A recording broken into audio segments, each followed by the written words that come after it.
Hello, my name is Rebecca. Welcome back to my simple country life. I garden in southwest Missouri, zone 6B, 7A. It's a little windy today. They're sawing down trees on the back 5. I was going to say the back 40, but we only got 10 acres, so on the back 5. And so it's a little noisy, but it's supposed to start raining tomorrow and rain for the next 5 days. So I figured if I was going to get this done, I needed to get it done. So I'm going to turn you around and we'll get started. So, the last week's video, I talked about a garden friend that gave me a bunch of plants. Well, she's been at it again. She gave me some garden thyme. I planted it up here by the front porch or by the front door. So if I wanted to come out and get some thyme for the garden, I'd have it. And then over here on the table, I've got my handy dandy bucket that I put all my stuff in and just kind of carry it around. This has been going in and out of the house with me.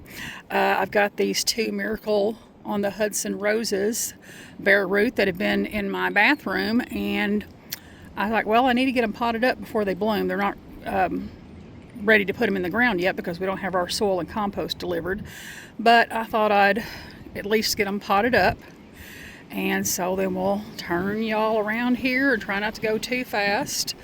Pedestal garden down here. Not much going on in it. I did move one of the pots of peonies up here and added a snail. And that stuff needs to come out of there. But we're hoping to get soil and compost this weekend, but like I said, it's going to be raining for the next 5 days, so I don't think we're going to be wanting to bring in a truckload of dirt. I bought this obelisk yesterday. I'd like to get a few more of those. And then over here in the angel garden, moved some plants down. Still got the winter sowing. Oh, I got these 2 yesterday. I have an apricot drift rose, and then this is the tag says Cisterna plum, but it's also known as a sand cherry. I think a red leaf sand cherry or something like that. So that's going to be, I had been looking at a Golden Falls red bud to put as the center of this bed because it got, I think, 8 to 10 feet tall, but only 3 feet wide. But it was $125. This sand cherry was $30. And it gets 6 feet tall, 7 to 10 feet tall, 5 feet wide. So I'll just plant it towards the front of the bed. And we all know the bed's going to get bigger. I mean, that's just how gardeners do. The bed's going to get bigger. So I'll just plant it towards the front of the bed, and then it'll just have room to grow as the bed grows.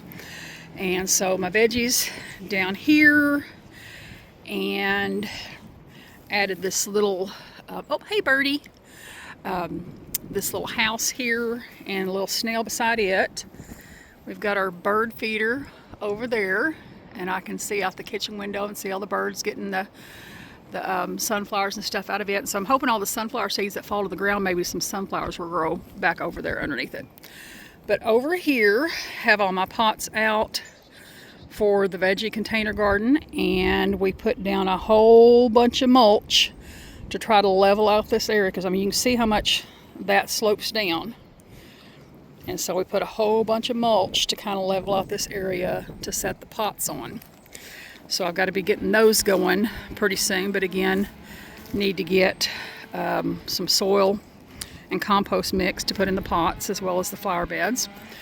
My husband came out and helped get this fence line cleared out of some of the brush. The bottle trees are just blooming gloriously. I think they'll provide nice winter interest when everything else is dead, and plus it's a kind of a southern thing to have bottle trees. And my husband's supposed to be making me a bottle tree holder out of rebar at some point, but for now I'm just using these dead branches. This is what's going on with the pond area, and I've just decided, okay, so where the cinder blocks start over there, and then all across the back to end some point probably around that first bottle tree, that's all just going to be the St. Francis garden. just all of it St. Francis garden. Not going to try to make it into two different gardens. Then this is going to be this area I started along the side of the fence here. I think it's just going to be holding row or wait and see lane, or because this is stuff that plants given to me, plants I've bought that I don't have a place to put them yet. So they're going here, and so wait and see lane is what we've got going here. I got this little, I don't even know what it was supposed to be, but I got it at the thrift store, and I thought, well, that'd look cute on the peonies. Let's see what was given to me. Okay, the lady, my garden friend, has been gifting me stuff. She gifted me in the white pot is two forsythia and another forsythia in that white pot, and in this pot she said it's a double white hibiscus, which is also known as a Rose of Sharon. So there's a baby one there, and then this bigger one here, and then those are other plants that that we've seen. My redbud, Eastern redbud, that I got from the conservation department at one of the garden shows, is doing good. That one is. The other two saplings are not doing anything. So, and then of course in the back is a, oh, what are you? It's another native plant, crabapple. It's a crab. I think it's called a, not mahogany, magenta crabapple. So anyway, we've got hyacinths blooming all over the yard. I'm going to try to, pardon my shadow, I'm going to try to dig some of those up and move them. So far, the white phlox and the lamb's ears that were gifted to me by my garden friend are doing good. This I dug up out of the back garden bed. Still not sure what it is, but I thought I'd put it there so it'd be safe, because I had been kind of messing around in that bed some. But anyway, let me get around to the front. Okay, and I have not done anything else yet with Wildflower Row. Although after the 5 days of rain have finished, I do plan to get out here with a shovel and dig up all this wild onion, garlic, chives, whatever it is. I'm so sorry. The wind is winding, and hopefully it'll calm down pretty soon, and hopefully you can hear me okay. But so yeah, after the 5 days of rain, it'll be a good time to get out here and try to dig all this mess up. So haven't done anything else with Wildflower Row. Over here, the little semicircle garden is doing good. Haven't really done anything with it.